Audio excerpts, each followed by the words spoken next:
오늘 우리가 함께 받을 말씀 제가 봉독해 드립니다. 오늘 말씀은 신약성경 에베소서 6장 1절에서 3절에 있는 말씀입니다. 신약성경 에베소서 6장 1절에서 3절, 신약성경 316면 다 찾으신 줄 알고 제가 봉독해 드리겠습니다. 에베소서 6장 1절에서 3절에 있는 말씀입니다.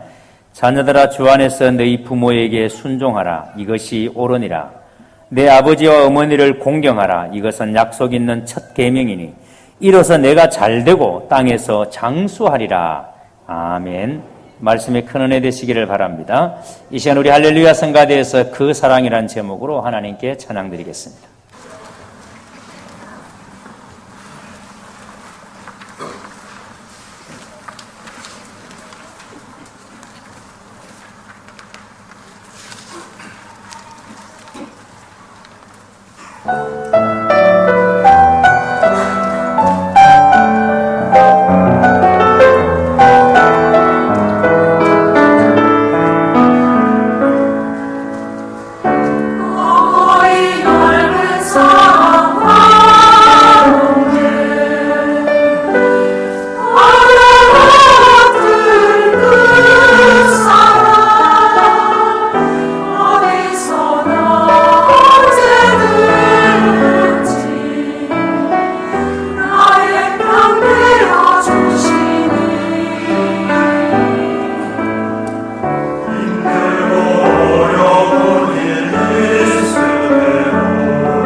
아멘. 오늘 하나님 여러분에게 큰 은혜 주시기를 주의 이름으로 축복합니다. 오늘은 어버이 주일입니다. 자녀들아 너희 부모를 주님 때문에 순종하라 라는 제목으로 여러분에게 말씀을 드리겠습니다. 성경에는 일관되게 우리에게 가르치는 것이 있습니다. 예수님에 대한 것이나 구원에 대한 것은 아주 일관되게 우리에게 말씀을 합니다. 그런데 그 중에 또 하나가 부모님에 대한 겁니다. 부모님에 대해서도 성경은 우리에게 아주 일관되게 가르쳐 주십니다. 그런데 그 말씀을 성경에는 두 가지로 정의가 되어 있습니다. 하나가 신명기 5장 16절입니다. 우리 한번 같이 화면 보시고 읽으시면 좋겠습니다. 큰 소리 한번 읽어보겠습니다. 시작.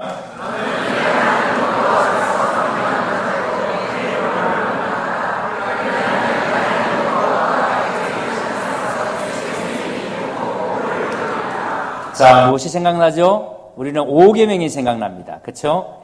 1계명에서 4계명까지가 대신 하나님과 인간과의 관계에 대해서 말씀하는 거라면은 5계명에서 10계명까지는 대인, 사람과 사람과의 관계에 대해서 말씀하는데 그 대인 관계의 첫 번째 계명이 내 부모를 공경하라는 겁니다.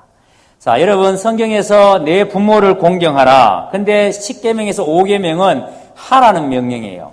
하라는 명령은 사람이 바꿀 수 없는 거라는 겁니다. 사람이 바꿀 수 있는 게 아니라는 거예요. 자, 하라는 명령은 우리가 뭐 하면 되죠? 하면 되는 겁니다. 여기에는 어떤 토도 달 수 없고 여기에는 어떤 이슬이 붙을 수 있는 게 아니에요. 하라 그러면 하면 되는 겁니다. 한번 따라합니다. 하라 그러면 하면 된다. 자, 근데 여러분 자꾸 토를 달고 싶어요. 아이고, 부모가 우리한테 해준 게 뭐 있는데 부모를 공경해요. 토를 자꾸 답니다. 근데 성경은 내 부모를 공경하라고 말합니다. 명령입니다. 여기는 토를 달 수 있는 게 아니라는 겁니다. 자, 그리고 다른 하나는 이 명령에 순종하지 않는 사람, 즉 불효자에게 말씀하시는 내용입니다. 찾아봅니다. 신명기 27장 16절입니다. 화면 보고 같이 읽습니다. 시작.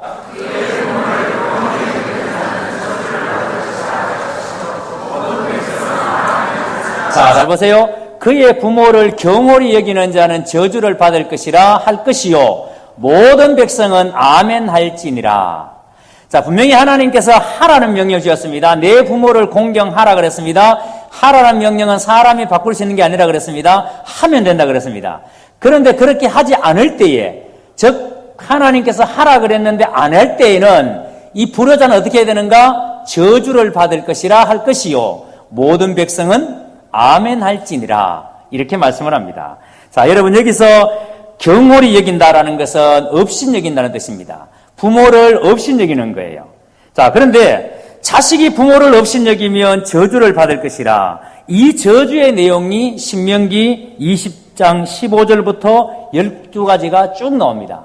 그 첫 번째 나오는 게 뭐냐면 우상을 만들어 파는 사람에게는 저주가 임한다. 왜냐하면 다른 사람도 우상에 빠지게 하는 거니까. 그래서 우상을 만들어 파는 사람은 저주가 임한다 하면 너희들이 아멘 할지니라. 자, 우상을 팔면은 저주가 임합니다. 그러면 아멘 하라고 말합니다. 그리고 난 다음에 두 번째 나오는 말씀이 바로 부모를 경홀히 여기는 자는 저주를 받을 것이라. 이러면 아멘 하라는 거예요. 무슨 말인가니까 부모를 경홀히 여기는 자는 저주를 받는다. 그러면 여러분들이 아멘 하라는 거예요. 자, 제가 한번 해보겠습니다. 부모를 경홀히 여기는 자는 저주를 받을 것이요 하면은 여러분들은 뭐 해라? 아멘 합니다. 부모를 경홀히 여기는 자는 저주를 받을 것이요. 아멘. 자, 이게 이제 여러분 보통 문제가 아니에요. 왜냐하면 아멘이 무슨 뜻이에요? 예? 진실로, 참으로, 그대로 이루어질 줄 믿습니다. 그대로 될 줄 믿습니다. 이런 뜻입니다. 자, 그러면 부모를 업신여기는 사람은 뭘 받는다? 저주를 받는다. 근데 여러분 다 뭐 했습니까? 아멘. 그대로 될 줄로 믿는다 그랬습니다. 이제 여러분 이제 막 끝장났습니다. 이제 부모를 업신여기면 다 어떻게 뭘 받아요? 저주를 받아요. 부모를 업신여기는 자는 저주를 받을지니라. 그러면 아멘 하라는 거예요. 그런데 여러분 보세요. 출애굽기 21장 17절에 보면은 자기의 아버지나 어머니를 저주하는 자는 반드시 죽일지니라. 자기의 아버지나 어머니를 저주하는 자는 반드시 죽일지니라. 여러분 섬찟하지 않습니까? 부모를 업신여긴다고 하는 것은 함부로 대한다는 거예요. 부모에 대해서 무례한다는 거예요. 부모에 대해서 무례한 자는 죽이라고 말합니다. 저는 늘 이런 말씀들을 묵상할 때마다 생각할 때마다 가슴이 철렁철렁 내려앉습니다. 정말 여러분 섬찟한 말씀이에요. 신명기 21장에 보면은 아비나 어미의 말에 순종치 않으면 그 성읍 사람들이 그를 돌로 쳐 죽이라. 아비나 어미의 말에 순종치 않는 사람은 성읍 사람들이 그를 끄집어내서 그를 성읍 가운데서 돌로 쳐 죽이라고 말합니다. 자, 여러분, 부모를 경홀히 여기는 자는 죽이라고 말합니다. 심지어는 돌로 쳐 죽이라고 말합니다. 왜 이렇게 살벌할까요? 도대체 무엇 때문에 성경은 부모를 경홀히 여기는 자, 부모를 업신 여기는 자에 대해서 이렇게 여러분 살벌하게 가르칠까요? 자, 여러분, 이 기준대로 한다면은 여러분들은 다 돌을 맞아야 된다, 안 된다? 목사님, 그래도 저는 잘하는 것 같아요. 이 위로가 생깁니까? 정말 이게 살벌한 말씀입니다. 요한일서 4장 20절을 보겠습니다. 화면 띄워주시고요. 자, 같이 읽어봅니다. 왜 그래야 되는지 보겠습니다. 큰 소리 씁니다. 시작!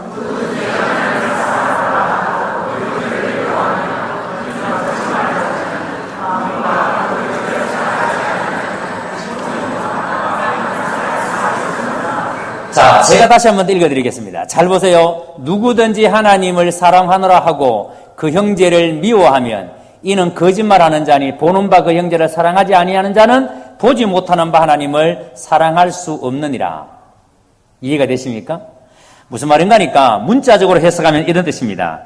너희가 교회 안에서 형제라 자매라 이렇게 부르면서 한 성찬에 참여하고 함께 떡을 떼고 함께 포도주를 마시면서 그래서 우리는 가족이다 형제다고 말하면서 너희 눈에 보이는 바 그 형제를 사랑하지 않으면서 눈에 안 보이는 하나님을 사랑한다라고 말하는 것은 새빨간 거짓말이다 이런 뜻입니다.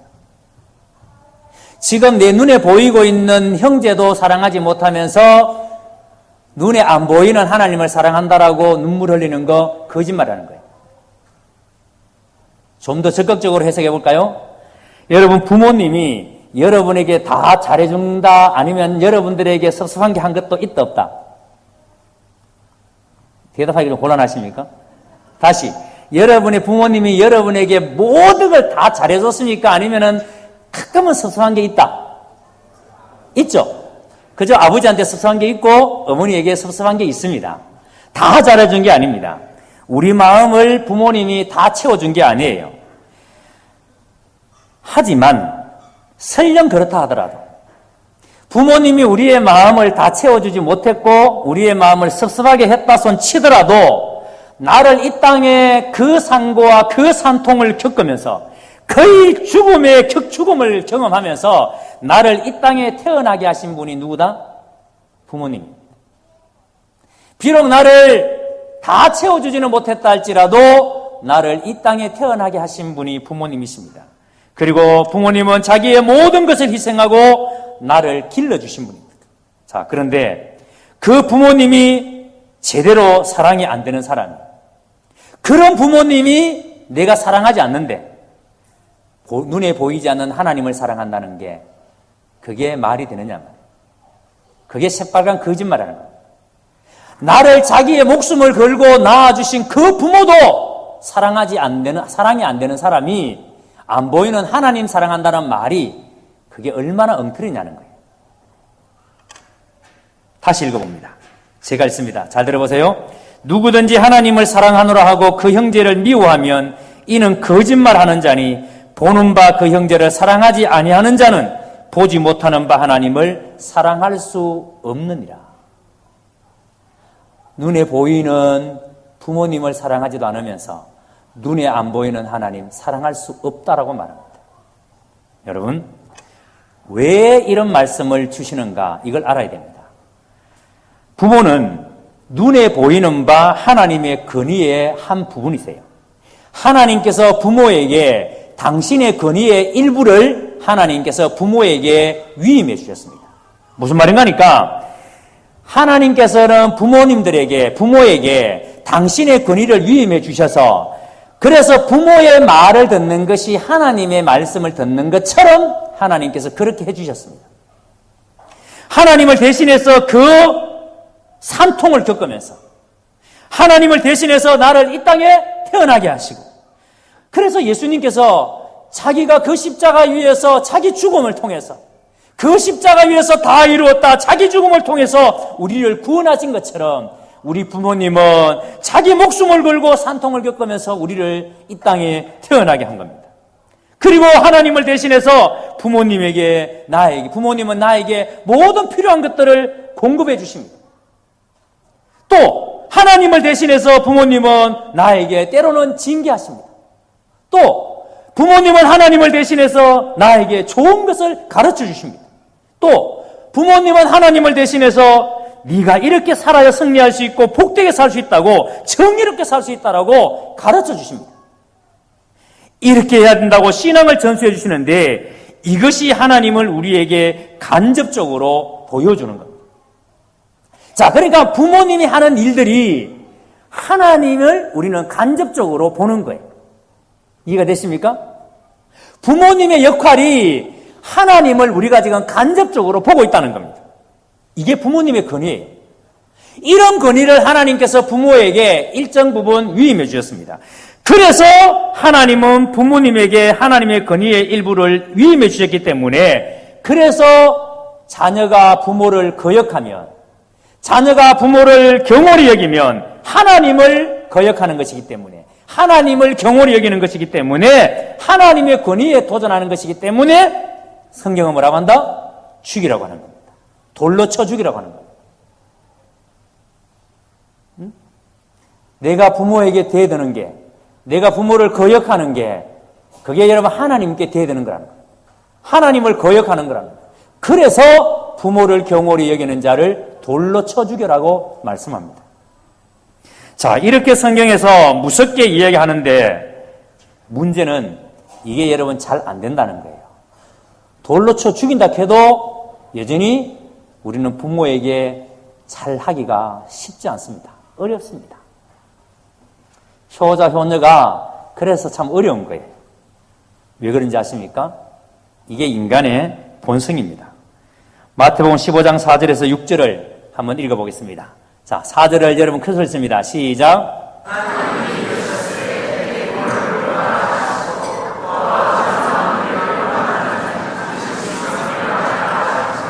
5절.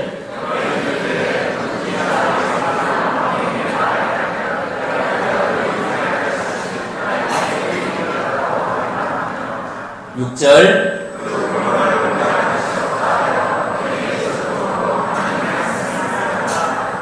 무슨 말 이해가 되십니까? 제가 지난번 마태복음 강의할 때 이미 이 부분에 대해서 말씀을 다 드렸습니다. 고르반에 대한 말씀, 고르반 제도입니다. 무슨 말씀인가 하니까, 하나님과 부모님에 대해서 만약에 우선권이 있다면 우리는 언제나 누가 우선이에요? 하나님이 우선이에요? 부모님이 우선이에요? 당연히 하나님이 우선이에요. 예? 하나님과 부모님 사이에 우선권이 있다면 언제나 하나님이 우선입니다. 하나님은 자기 외에는, 자기 앞에는 다른 신을 내게 두게 하지 말지니라 그랬습니다. 여러분, 그 어떤 것도 하나님보다 우선될 수가 없습니다. 아멘. 자, 부모님과 하나님에 대해서 우선권이 있다면 하나님이 언제나 우선입니다. 하나님이 말씀이고 하나님이 그렇게 가르치셨습니다. 자, 그런데 한 가지에 대해서는 하나님께서 괜찮다 하고 이렇게 넘어가 주는 게 있습니다. 한 가지에 대해서는. 그게 뭐냐면 바로 고르반 제도예요. 이런 겁니다. 하나님께 뭔가를 드려야 될 상황인데, 우리가 하나님께 뭔가를 드려야 될 상황인데, 이것은 하나님께 내가 드릴 수가 없겠습니다. 부모님께 드리기로 약속을 해놓은 겁니다. 부모님께 드리기 위해서 부모님과 약속해 놓은 겁니다. 라고 하면은 하나님께서 좋아, 괜찮다. 그러면 그거 부모님께 드려. 이렇게 하신다는 거예요. 그게 고르반 제도예요. 이해가 되십니까? 자, 그러니까 모든 게 하나님이 우선인데, 고르반 제도는 내가 부모님께 드립니다 하면은 하나님께서 괜찮다라고 허용해 주시는 겁니다. 자, 그래서 하나님과 부모님 사이에 대해서 언제나 하나님이 우선이기 때문에 우리는 언제나 하나님께 먼저 구분합니다. 그런데 문제가 뭐냐면, 사람들이 정말 이렇게 부모님을 사랑하고 존중함이 있으면서 그런 마음으로 고르반 하면 하나님께서 그것을 얼마나 기뻐 받으시겠어요? 그런데 예수님 당시의 사람들은 부모님을 사랑하는 마음, 부모님을 존중하는 마음, 부모님을 잘해야 되겠다는 그런 마음으로 고르반 하는 게 아니에요. 하나님께 뭔가를 드려야 되겠다 이런 마음도 있는 게 아니에요. 예수님 당시의 사람들은 이 제도를 가지고 오히려 자기 배를 채우는데 악용했다는 거예요.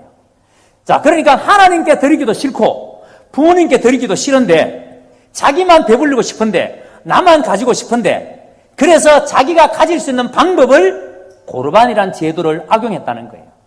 하나님께도 안 드리고 부모님께도 안 드리면서 이거 부모님께 드리려고 합니다 하고 하나님께 안 드린다는 거예요. 그리고는 하나님께 왜 안 드려야 하면은 이거는 부모님께 드리기로 약속한 겁니다. 고르반 한다는 거예요. 이렇게 여러분 속이는 겁니다. 이 고르반 제도를 사람들이 아니까, 법을 아니까 이 사람들이 이걸 이용해서 속이는 겁니다. 여러분 생각해 보세요. 법이라는 것이요, 모르는 사람은 사실은 법을 속일 수가 없어요. 법을 뭐 어떻게 해볼 수가 없어요. 모르는데. 그런데 법을 아는 사람은 법을 교묘하게 이용해서 자기의 이익을 챙기고자 합니다. 그게 여러분 세상 사람들이에요. 법을 아예 모르면 법을 이용하려고 할 생각도 못해요. 모르니까. 그런데 법을 아는 사람은 교묘하게 그 법을 이용하려고 합니다. 악용합니다. 이게 여러분 똑똑한 사람들이 세상을 살아가는 방식입니다. 그런데 오늘 말씀해 보세요. 자녀들아 너희 부모를 어디에서 순종하라 그랬습니까? 주 안에서. 어디에서요? 주 안에서. 자녀들아 너희 부모를 주 안에서 순종해라. 이것이 옳으니라. 여러분 주 안에서라는 이 말을 이렇게 많이 해석했어요. 부모가 예수를 믿는 사람이면 순종하고 부모가 예수를 믿지 않는 사람이면 순종을 안 해도 된다. 이렇게 가르친 적이 있습니다. 여러분 그런 뜻이 아니에요. 성경은 어디에도 너희 부모가 교회를 다니지 않기 때문에 예수를 믿지 않기 때문에 그 부모의 말을 듣지 않아도 된다. 이렇게 가르친 적이 없어요. 그런데 우리는 한때 이 말씀을 그런 식으로 오해를 했다는 말이에요. 여러분 이 말씀의 뜻은 주님 때문에 주님으로 말미암아 그런 뜻입니다. 그러니까 성경은 자녀들아 너희 부모를 주님 때문에 순종해라. 부모가 그리스도인이라서 혹은 부모가 존경할 만하고 부모가 우리에게 사랑받을 만하고 존경받을 만한 그런 자격이 되었기 때문에 순종하는 것이 아니라 우리 부모가 주님 때문에 그 부모님 뒤에 계시는 하나님을 바라보며 그런 부모를 허락하신 하나님의 섭리를 바라보며 그분 때문에 주님 때문에 하나님 때문에 부모에게 순종하라는 거예요. 아멘. 우리가 부모에게 순종할 이유는 여러분 주님 때문에 부모에게 순종하는 겁니다. 부모가 여러분 우리에게 어떤 자격이 있어서 아니에요. 부모가 우리에게 사랑을 받을 어떤 일을 행했기 때문이 아니에요. 그건 전부 다 여러분 2차적인 거예요. 우리가 부모를 사랑해야 될 이유는 주님 때문에. 주님 때문에 부모를 사랑하라고. 이 말씀을 묵상하다가 오래전에 알고 있었던 시 중에 시가 하나 생각이 났습니다. 김원영 씨가 지은 시인데 어머니 발자국이라는 시입니다. 아마 여기 아시는 분들이 참 많으실 텐데요. 처음에 이 시를 읽으면서 너무 가슴이 먹먹했습니다. 왜냐하면 꼭 내 모습을 보는 것 같아서 제가 한번 읽어드리도록 하겠습니다. 걸을 수 없을 만큼 다리가 아파 흉내조차 낼 수 없어 눈물만 쏟아내야 하시는 어머니, 참아낸 가슴에 피를 토해내야 했던 어머니를 헤아리지 못했다. 불효 여식은 비수 같은 언어들을 쏟아내고도 나 혼자 잘 먹고 잘 자란 줄 알았던 것은 어머니의 골절 속에 흐르지 않는 혈이 될 줄을 몰랐다. 주무시다 몇 번씩 이불을 덮어 주시던 것은 당연히 그렇게 해야 하는 줄 알았고, 밥알이 흩어져 떨어지면 주워 먹어야 하는 줄 알았고, 생선을 먹으면 자식을 위해 뼈를 발라서 밥숟가락 위에 올려줘야 하는 줄 알았고, 구멍난 옷을 입어야 어머니인 줄 알았다. 밤이면 몸뚱이가 아파 앓는 소리가 방안을 휘감아도 그 소리가 관절염 속에 파묻힌 고통인 줄 몰랐다. 걸을 수 없어 질질 끌고 다니시는 다리를 보고서야 알았다. 자나깨나 자식이 우선이었고 앉아나서나 자식을 걱정해야 하는 것은 당연한 줄 알았다. 아픈 말들을 주름진 골 사이로 뱉어냈을 때 관절염이 통증을 일으킬 만큼 나 같은 자식 왜 낳냐고 피를 토하게 했던 가슴 저미는 말들, 너하고 똑같은 자식 낳아봐라, 내 자식 그렇게 말하면 얼마나 피눈물 나는지, 그렇게 말씀하시는 어머니가 미웠다. 씻지 못할 철없는 말들을 했던 저를 용서해 주세요, 어머니. 결혼하고 아이들을 키우다 보니 어머니 마음을 알려 하지만 전부는 모릅니다. 그렇게 하는 것이 당연한 줄 알았습니다. 뼈가 다 닳아서 걸을 수 없어 고통과 사투를 벌이는 어머니. 제 다리라도 들여서 제대로 걸을 수 있다면 그렇게 하고 싶습니다. 피가 마른 눈물을 어이 닦아 드려야 합니까? 어머니의 발자국을 찾고 싶습니다. 어머니. 이 시를 읽다가 저를 돌아봤습니다. 가만히 생각해 보니까 저도 우리 부모님 속을 꽤나 많이 썩여드렸습니다. 돌이켜보면 제대로 한 게 별로 없어요. 마땅히 해야 할 일을 정말 제대로 하지를 못했습니다. 제 기억으로 제 아버지 어머니 가슴에 카네이션을 제대로 달아드린 적이 없습니다. 그 카네이션은 누군가가 달아주겠지. 우리 가족 중에 누군가가 카네이션 달아줄 사람이 있겠지.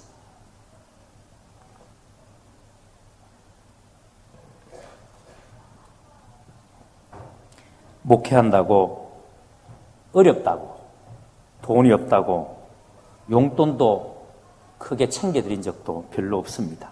그저 조그마한 돈 몇 푼 지어드리면서 용돈 드리는 흉내 정도밖에 되지를 못했습니다. 저는 지금까지 저희 부모님과 단 한 차례도 여행을 가본 적이 없습니다. 단 한 번도 아버지를 모시고 어머니를 모시고 여행을 가보지를 못했습니다. 그런데 부모님이 어버이날을 참 많이 기다리시는구나 하는 것을 알게 된 것이 얼마 되지 않았습니다. 어린이가 어린이날을 참 많이 기다리잖아요. 어린이가 어린이날을 기다리는 것은 선물 주니까. 이날은 우리한테 선물 주는 날. 이날은 놀이공원 놀러 가는 날. 이날은 아빠와 엄마가 어디 가는 날. 그래서 아이들이 참 많이 기다립니다. 그런데 부모님이 어버이날을 기다립니다. 자식들이 용돈 좀 더 갖다 주니까 그 용돈을 바랬을까요? 자식들이 맛있는 식당에 데려가서 맛있는 음식을 사주니까 그 음식 먹고 싶어서 기다리는 걸까요?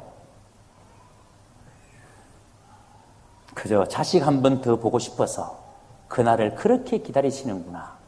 그거 깨달은 지가 얼마 되지 않습니다. 아들 장가 보내고 나니까 그게 깨달아집니다. 얼굴 한 번 더 보는 게 그렇게 좋을 수가 없습니다. 곁에 있던 자식이 어느 날 훌쩍 떠나고 나니까. 그런데 그 자식 얼굴 한 번 보는 게 그렇게 좋을 수가 없습니다. 그래서 건수 만들어서 한 번 왔다 가라. 그런데 나는 그것을 너무 몰랐습니다. 이것을 깨달았을 때는 아버지는 저희 곁에 계시지 않았습니다. 어머니는 너무 늙어서 이제는 힘도 별로 없으십니다. 오늘 본문 2절과 3절을 다시 보세요. 내 아버지와 어머니를 공경하라. 이것이 약속이 있는 첫 계명이니 이로써 내가 잘되고 땅에서 장수하리라. 아버지와 어머니를 공경해라. 이것이 약속이 있는 첫 계명이니 이로써 내가 잘되고 땅에서 장수하리라. 하나님이 약속하신 가나안 땅에서 잘되는 비결은 어머니를 공경하는 것, 부모를 공경하는 겁니다. 부모 공경은 하나님의 자녀로서 마땅히 해야 될 공경입니다. 제가 종종 성도들로부터 이런 얘기를 들을 때가 있습니다. 목사님, 효도하라 하면은 저희들 정말 효도하고 싶습니다. 그런데 우리 부모님들에게 이 말씀을 꼭 좀 해주십시오 하고 하는 말들이 있는데 가만히 들어보면 일리가 있어요. 무슨 말인가 하니까 자식들이 여러분들에게 용돈을 주지 않습니까? 용돈 주면서 뭐라고 하죠? 아빠, 엄마 이거 가지고 좋은 것 좀 맛있는 것 좀 사드시고 좋은 옷도 좀 사 입으세요 하고 용돈을 챙겨줍니다. 그러면 여러분들은 어떻게 합니까? 아이고 괜찮다. 너희들 이렇게 어려운 때 힘들게 돈 버는데 나는 돈 없어도 괜찮다. 너희들 살아야지. 그래서 여러분들은 용돈 주는 거 꼬박꼬박 모아놨다가 손자 옷 사주고 다시 자식들을 힘들 때 또 돌려주고 그렇게 하지 않습니까? 그런데 성도들이 그렇게 말합니다. 그렇게 드릴 때 제발 맛있는 거 좀 사드시고 이쁜 옷도 좀 사 입으시라. 네? 사드린다 그러면은 맛있는 거 사 먹으러 가자 그러면 그래 하고 모딩 차고 따라 나서서 맛있는 것도 좀 드시고 이쁜 옷 사주시면 그거 제발 농속에 좀 집어넣어 놨다가 좀 설어서 못 입게 만들지 말고 매일매일 사주는 옷 좀 입고 좀 다니시고 어디 가서 당신 집에 아이들은 옷도 안 사주나 맨날 구멍난 옷 떨어진 옷 입고 다니냐 너 당신 집 자식들은 많은 놈들이고 좀 요거도 먹이지 말고 좀 이쁜 옷 입고 마을 좀 나가고 그렇게 좀 살라고.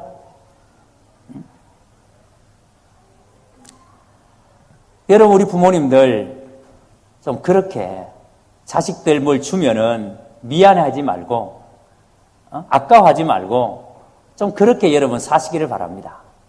그리고 자녀된 여러분 부모님이 살아 계신다면 우리가 이렇게 생각합니다. 부모님은 연세가 많아서 이제 레스토랑이나 고급 식당에 가면은 분위기가 너무 낯설어서 싫어해. 그냥 우리 어머님은 된장찌개 좋아하고 그냥 상추에 삼 싸먹는 거 제일 좋아해. 여러분 그렇지 않습니다. 우리 부모님도요 스파게티 좋아하시고 분위기 좋은데 차 마시는 거 좋아하시고 괜히 미안해서 그거 가면 비싸니까 그리고 혹시나 나같이 늙은 이빨 나빠진 머리 허여신 머리에 주름살 어리면 이마에 주름살이 가득한 걸음도 재우 걷는 짝대기 짚고 어디 가서 아들 며느리 욕보일까 싶어서 안 가려고 그러는 것이지. 그런데 가는 거 좋아하고요. 제가요 할머니 할아버지 노는 데 가보면요 젊은 사람 못지않게 잘 놉니다. 돌리고도 돌리고 잘하고. 그래서 좀 모시고 다니세요. 부끄러워하지 마시고 얼굴 주름살 많다고 밥 먹는데 흘린다고 자꾸 잔소리 한다고 그래서 여러분 함께 다니기가 부담스럽다고 그렇게 생각하지 말고 아버지 어머니 모시고 어디 좀 다니세요. 이번 어버이 주일에 우리가 정말 이렇게 부모는 자식들이 효도하려고 할 때 미안해하지 말고 좀 받아줬으면 좋겠습니다.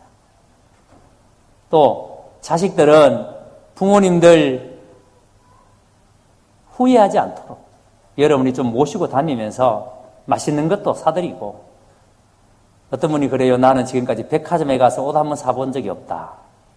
그 말은 우리 자식들이 백화점 한 번도 안 데리고 갔습니다. 그 말이 백화점 옷 입을 줄 몰라서 안 입는 게 아니에요. 백화점 가서 구경하는 거 좋아하고 옷 사주면 좋아하십니다. 미안해서 그러는 거지. 미안해서. 이제 이 시간 우리 부모님을 좀 축복하고 예배를 마쳤으면 좋겠습니다. 우리